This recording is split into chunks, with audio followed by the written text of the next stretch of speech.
Hello, good afternoon student. Myself Khushbu Shah. Last time આપણે GTU paper 2012માં question 4 સુધી complete કરેલું.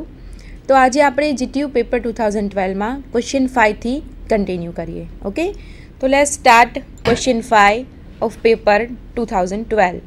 Okay, question 5A, define the following terms: vector quantity, resolution of a force, coplanar concurrent forces, centroid, velocity ratio, reversible machine and input. One by one definition જોઈએ આપણે. First જોઈએ vector quantity. Vector quantity સદિશ રાશિ. A vector quantity is one which can be completely specified by its magnitude and direction both only. Okay? સદિશ રાશિ. સદિશ રાશિ એટલે કે એવી રાશિ કે જેને દર્શાવવા માટે સંપૂર્ણપણે એને દર્શાવવા માટે શેની જરૂર પડે છે? મેગ્નિટ્યુડ અને ડાયરેક્શન બંનેની જરૂર પડે છે. એટલે કે એકમ અને દિશા બંનેની જરૂર પડતી હોય તેવી રાશિને શું કહેવામાં આવે છે? સદિશ રાશિ એટલે કે vector quantity. A vector quantity is one which can be completely specified by its magnitude and direction both only. Okay, એક્ઝામ્પલમાં force, velocity, acceleration and moment. Force છે તો સપોઝ કે આપણે ફોર્સનું એક્ઝામ્પલ આપીએ છીએ તો ફોર્સને ઇન્ડિકેટ કરવા માટે ફોર્સ કેટલો છે એ આપણે મેગ્નિટ્યુડ થ્રુ ને ઇન્ડિકેટ કરશું, અને કઈ ડાયરેક્શનમાં ફોર્સ એપ્લાય કરીએ છીએ એ ડાયરેક્શન પણ આપણે ઇન્ડિકેટ કરશું. ઓકે, તો ફોર્સને ઇન્ડિકેટ કરવા માટે એના મેગ્નિટ્યુડ અને ડાયરેક્શન બંનેની જરૂર પડે છે. તે જ રીતે વેલોસિટી, એક્સેલરેશન અને મોમેન્ટ એ બધા જ તે વેક્ટર ક્વોન્ટિટીના એક્ઝામ્પલ છે. ઓકે, સેકન્ડ જોઈએ resolution of a force. The process of splitting up the given force into two components without changing its effect on the body is called resolution of a force. Resolution of force એટલે કે એવી process છે કે the process of splitting up the given force, આપણને જે force આપેલો છે એ ફોર્સને બીજા બે કમ્પોનન્ટમાં એને શું કરે છે? ડિવાઈડ કરે છે, સ્પ્લિટ કરે છે. ઓકે, અને સ્પ્લિટ કેવી રીતે કરે છે? તો without changing its effect on the body. એટલે કે આપણને જે ફોર્સ આપેલો છે તે ફોર્સને બે કમ્પોનન્ટમાં સ્પ્લિટ કરે છે, અને એ જે ફોર્સને સ્પ્લિટ કરે છે છતાં પણ એની બોડી પર જે ઇફેક્ટ છે એ ઇફેક્ટમાં કોઈ પણ જાતનો ચેન્જ થતો નથી. ઓકે, તો the process of splitting up the given force into two components without changing its effect on the body is called resolution of a force. Okay, next જોઈએ કોપ્લેનર કનકરન્ટ ફોર્સિસ એટલે કે સમતલીય સંગામી બળો. The forces which meets at one point and their lines of action also lie on the same plane are known as coplanar concurrent forces. Okay, એવા forces, એવા બળો કે જે એક જ પોઈન્ટ પર મળે છે, meet at one point, and their lines of action also lie on the same plane. Okay, ત્રણેય જે ફોર્સ છે એ એક જ પોઈન્ટ પર ગતિ કરે છે, એક જ પોઈન્ટ પર મળે છે, અને જે ત્રણ ફોર્સ છે એ એક જ પ્લેનની અંદર આવેલા છે. એટલે કે એક જ સમતલમાં આવેલા અને એક જ બિંદુ પર મળતા બળોને કોપ્લેનર કનકરન્ટ ફોર્સિસ કહેવામાં આવે છે, એટલે કે સમતલીય સંગામી બળો કહેવામાં આવે છે. ઓકે, તો લેફ્ટ સાઈડ તમે ફિગરમાં જોઈ શકો છો, there are three force P, Q and R. તમે જોઈ શકો છો કે P, Q અને R એ એક જ પોઈન્ટ પર મીટ થાય છે, અને ત્રણ જે ફોર્સ છે એ એક જ પ્લેનની અંદર આવેલા છે. ઓકે, તો here forces P, Q, R are coplanar concurrent forces. એટલે કે P, Q અને R જે છે એ ત્રણેય બળો છે એ સમતલીય સંગામી બળો છે. Okay, next centroid. In plane figures like square, rectangle, triangle, circle, etc., the point at which whose area of the figure is concentrated is called centroid. Okay, એટલે કે એવી પ્લેન ફિગર્સની વાત કરીએ, સપોઝ કે સ્ક્વેર છે, રેક્ટેંગલ છે, triangle છે, circle છે. ઓકે, એમાં જે પોઈન્ટ ઉપર એ દરેકે દરેક જે ફિગર છે એનો પૂરેપૂરો એરિયા જે પોઈન્ટ પર કોન્સન્ટ્રેટ થાય છે, એટલે કે જે બિંદુ પર તેનું સમગ્ર ક્ષેત્રફળ કેન્દ્રિત થાય છે તે પોઈન્ટને કહેવામાં આવે છે centroid. Okay, plane figures means કે દે આર 2 ડાયમેન્શનલ. ઓકે, અહીંયા જે સેન્ટ્રોઇડમાં જે ફિગર્સની વાત થાય છે એ 2D ફિગર્સની વાત થાય છે. 2Dમાં square, rectangle, triangle, circle. Okay, અને જે પ્લેન ફિગર્સ છે એ ફિગર્સમાં જે પોઈન્ટ પર એ ટોટલ ફિગરનો શું કેન્દ્રિત થાય છે, એનું ક્ષેત્રફળ એટલે કે એનો એરિયા જ્યાં કોન્સન્ટ્રેટ થાય છે એ પોઈન્ટને કહેવામાં આવે છે centroid. Okay, and they are 2 dimensional. Next, velocity ratio, વેગ ગુણોત્તર. The ratio of distance moved by effort and the distance moved by load is called velocity ratio. Okay, velocity ratio એટલે કે શું, તો કે એવો રેશિયો છે કે distance moved by load and distance moved by effort. એટલે કે એફર્ટ દ્વારા, બરાબર, એટલે કે પ્રયત્ન બળ દ્વારા જેટલું ડિસ્ટન્સ મૂવ થાય છે એ ડિસ્ટન્સ, અને વજન દ્વારા જેટલું ડિસ્ટન્સ મૂવ થાય છે એ ડિસ્ટન્સ, એ બંનેના રેશિયોને શું કહેવામાં આવે છે, velocity ratio. The ratio of distance moved by effort એટલે કે એફર્ટ દ્વારા જે ડિસ્ટન્સ મૂવ થાય છે તે, and the distance moved by load અને લોડ દ્વારા જે ડિસ્ટન્સ મૂવ થાય છે તે, એ બંનેના શું રેશિયાને કહેવામાં આવે છે વેલોસિટી રેશિયો. ઓકે, તો વેલોસિટી રેશિયોને શોર્ટ ફોર્મમાં લખાય છે VR, અને એનું ઇક્વેશન બને છે VR is equal to distance moved by load, distance moved by effort upon distance moved by load. Means કે ડિસ્ટન્સ મૂવ્ડ બાય એફર્ટ જે છે એને આપણે નામ આપશું y, એન્ડ અપોન જે ડિસ્ટન્સ મૂવ્ડ બાય લોડ છે એને આપણે નામ આપશું x. Okay, so velocity ratio VR is equal to equation શું બનશે, y અપોન x, એટલે કે distance moved by effort upon distance moved by load. Okay, so y upon x. Next, reversible machine, પરિવર્તી યંત્ર. If a machine is capable of doing some work in the reverse direction after the effort is removed is called reversible machine. એટલે કે machine જે છે એ capable of doing some work in a reverse direction, એટલે કે machine જે છે એ reverse ડાયરેક્શનમાં થોડુંક work કરવા માટે કેપેબલ હશે. ક્યારે કેપેબલ હશે, after the effort is removed.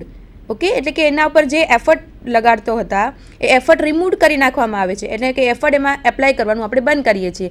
Suppose કે 10 ન્યૂટનનો એના ઉપર ફોર્સ આપણે એપ્લાય કરીએ છીએ તો એ એફર્ટ જે છે એને આપણે રિમૂવ કરીએ છીએ, છતાં પણ એ મશીન જે છે એ એની રિવર્સ ડાયરેક્શનમાં થોડુંક વર્ક કરવા માટે શું છે, કેપેબલ છે.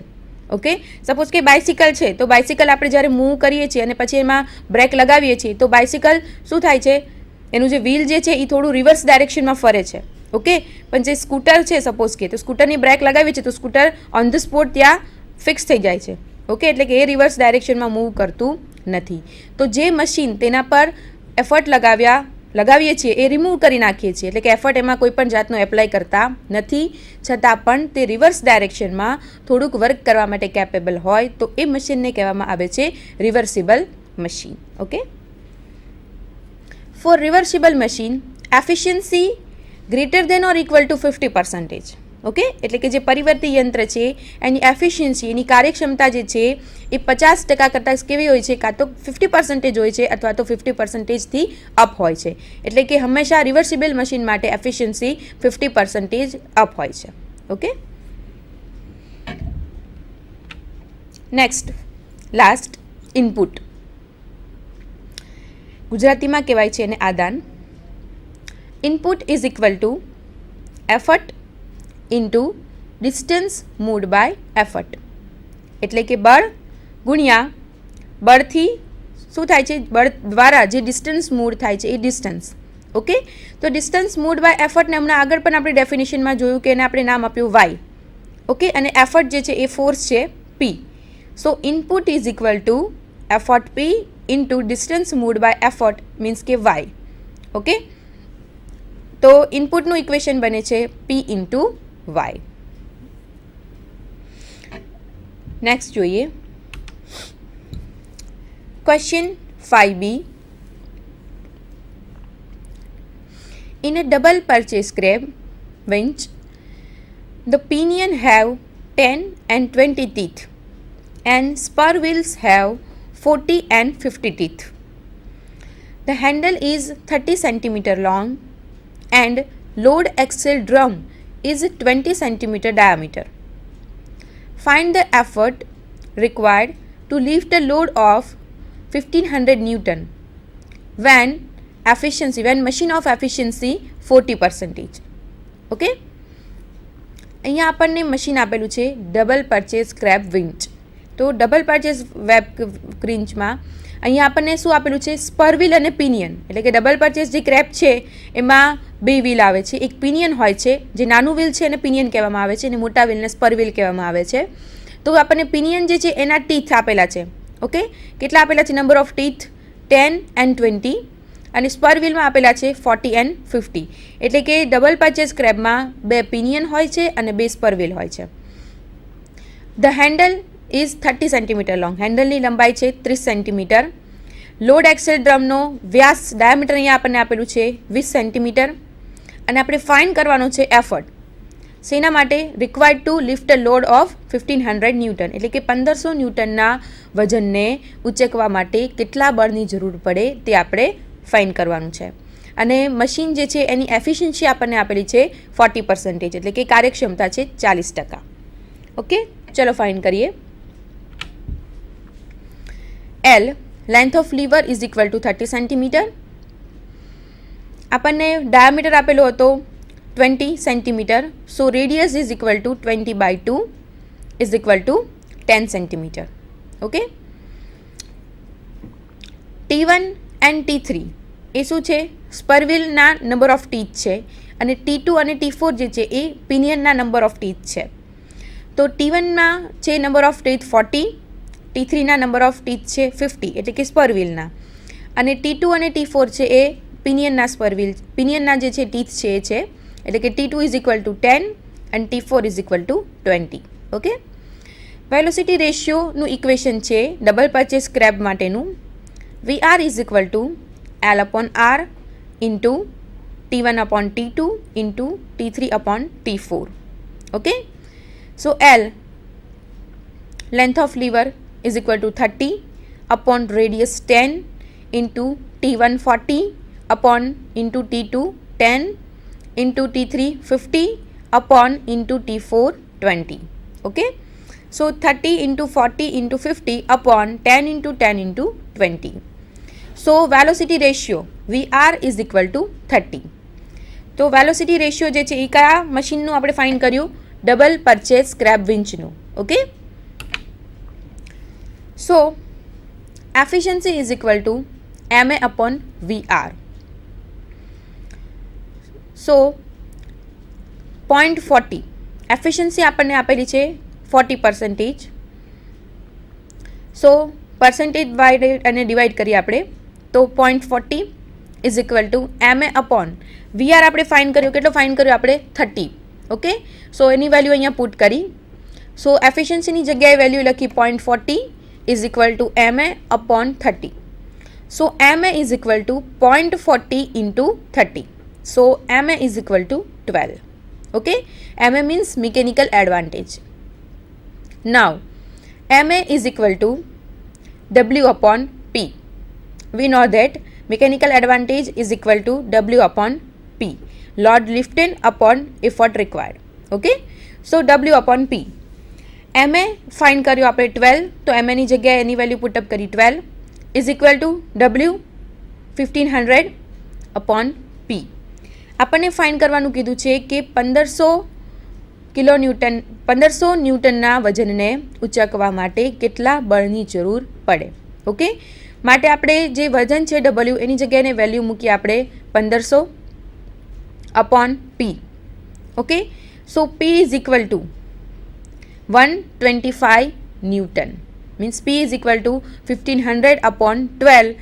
સો P is equal two 125 newton. Okay, so student અહીંયા આપણને જે વેલ્યુ આપેલી છે આજે પિનિયન અને સ્પર વ્હીલની 10, 20, 40, 50, હેન્ડલની લંબાઈ આપણને આપેલી છે 30. ઓકે, લોડ એક્સેલ ડ્રમની ડાયામીટર 20 સેન્ટીમીટર. તો સ્ટુડન્ટ આ જે બધી વસ્તુ છે એ શેના માટે આપેલી છે? ડબલ પરચેસ સ્ક્રેપના વેલોસિટી રેશિયોને ફાઇન્ડ કરવા માટેની આપેલી છે. ઓકે, એટલે કે આપણે સિમ્પલ મશીન જે ચેપ્ટર છે એમાં જોઈ ગયા કે જે અલગ અલગ મશીન છે, સપોઝ કે સિમ્પલ વ્હીલ એન્ડ એક્સેલ છે, સિંગલ પરચેસ સ્ક્રેપ છે, એવી જ રીતે આ છે ડબલ પરચેસ સ્ક્રેપ. તો દરેક મશીન જે છે એનો વેલોસિટી રેશિયો ફાઇન્ડ કરવા માટેના ઇક્વેશન અલગ અલગ છે. ઓકે, તો ડબલ પરચેસ સ્ક્રેપ જે છે એનું વેલોસિટી રેશિયો ફાઇન્ડ કરવા માટેનું ઇક્વેશન શું છે? L/R into T1/T2 into T3/T4. Okay, સો અહીંયા આપણને વેલોસિટી રેશિયો ફાઇન્ડ કરવા માટે સ્પર વ્હીલ અને પિનિયન જે છે એના નંબર ઓફ ટીથ આપેલા છે, હેન્ડલ જે છે એની લેન્થ આપેલી છે, અને જે લોડ ડ્રમ છે એનો ડાયામીટર આપેલો છે. ઓકે, તો ફર્સ્ટ આપણે શું કર્યું? એ બધી જ વેલ્યુ જે છે એ વેલોસિટી રેશિયોના ઇક્વેશનમાં આપણે પુટ કરી અને ધેન આપણે ફાઇન્ડ કર્યો velocity ratio is equal to 30.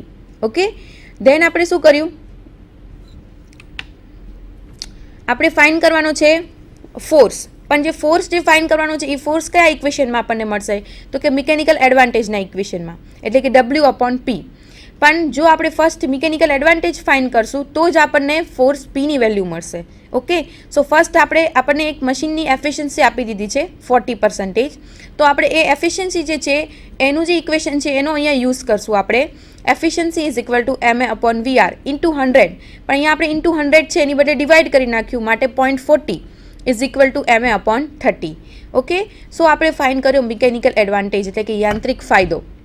Okay, અને મિકેનિકલ એડવાન્ટેજના ઇક્વેશનમાં W/Pમાં આપણે મિકેનિકલ એડવાન્ટેજ અને W એ બંનેની વેલ્યુ પુટઅપ કરી અને ફાઇન્ડ કર્યો P. ઓકે, એટલે કે 1500 ન્યૂટનના વજનને ઉંચકવા માટે 125 ન્યૂટન બળની જરૂર પડે. ઓકે, નેક્સ્ટ જોઈએ.